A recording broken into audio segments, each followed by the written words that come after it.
For most of our history, the human population grew slowly, until new discoveries brought us more food and made us live longer. In just 100 years, the human population quadrupled. This led to apocalyptic visions of an overcrowded Earth. But the population growth rate actually peaked in the 1960s. Since then, fertility rates have crashed as countries industrialize and develop. The world population is now expected to balance out at around 11 billion by the end of the century. But the big picture conceals the details. Let's look at one region in particular, Sub-Saharan Africa. In 2019, it was home to 1 billion people living in 46 countries.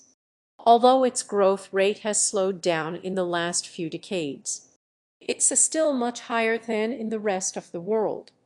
While some projections expect around 2.6 billion people, others reckon with up to 5 billion by 2100. Such growth would be a huge challenge for any society.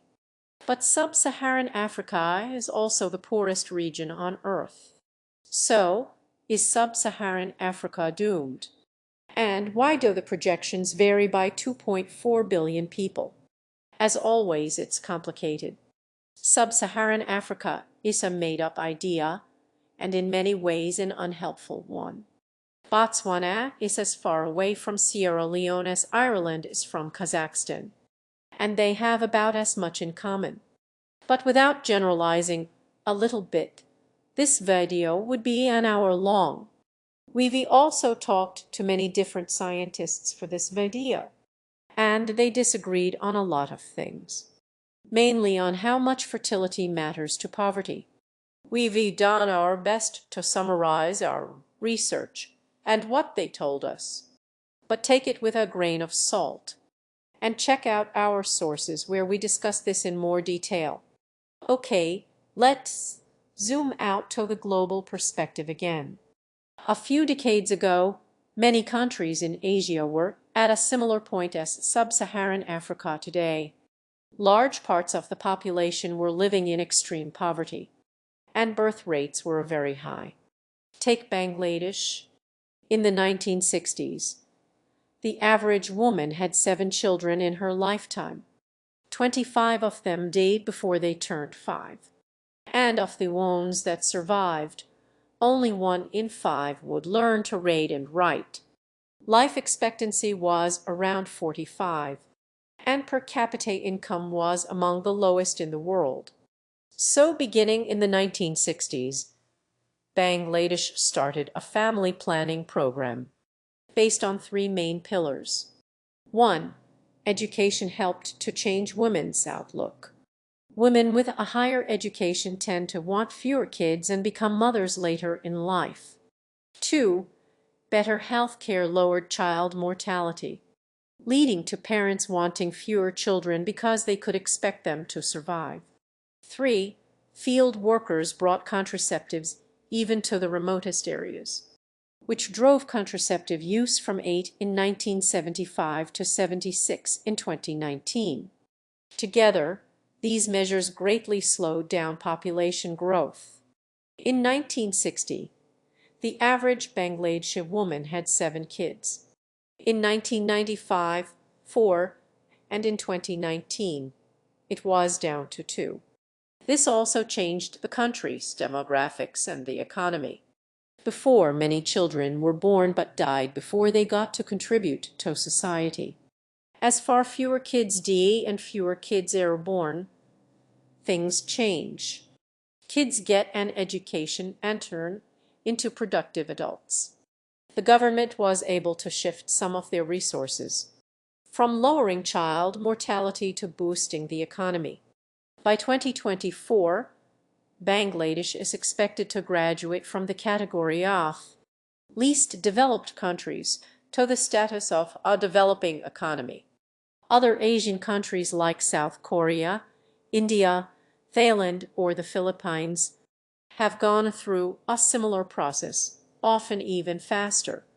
Investment in health and education led to lower birth rates. which changed the composition of the population and enabled governments to boost the economy. Why didn't the same thing happen everywhere in Sub-Saharan Africa? Africa, as a whole, has made considerable progress with childhood mortality.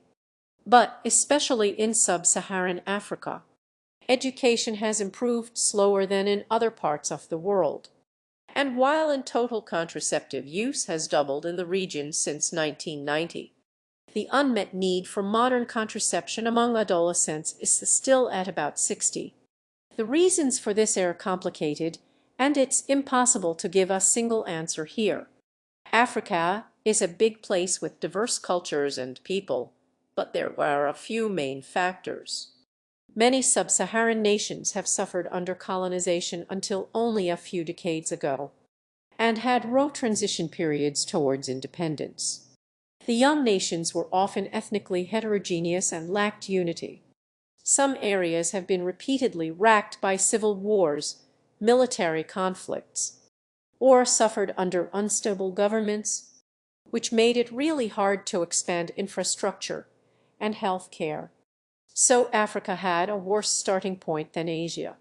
Foreign aid and how it was applied, especially during the Cold War, is also a contentious issue. But this topic is too complex to summarize in a few sentences. So we'll make a whole video about it in the future. And lastly, there are cultural aspects that make talking about family planning in the context of Africa difficult. Critics say that trying to bring fertility down is an intrusion into culture and tradition. But not speaking about an issue will not help solve it. Not all of these things apply to every country in the region. We're talking about 46 countries after all, some of them deeply troubled, others already flourishing, all different and facing unique problems. If population growth continues at its present rate, then Sub-Saharan Africa could grow to more than 4 billion people by 2100. Okay, so what can be done? So what could be no done. The world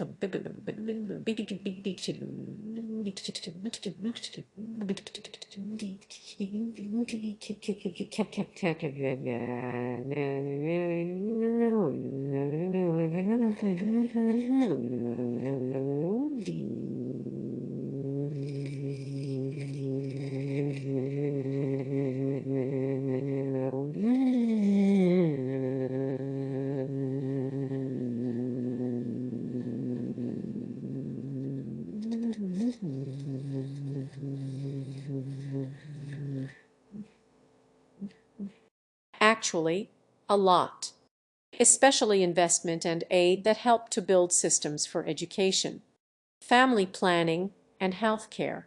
Surprisingly small changes could have an extreme impact.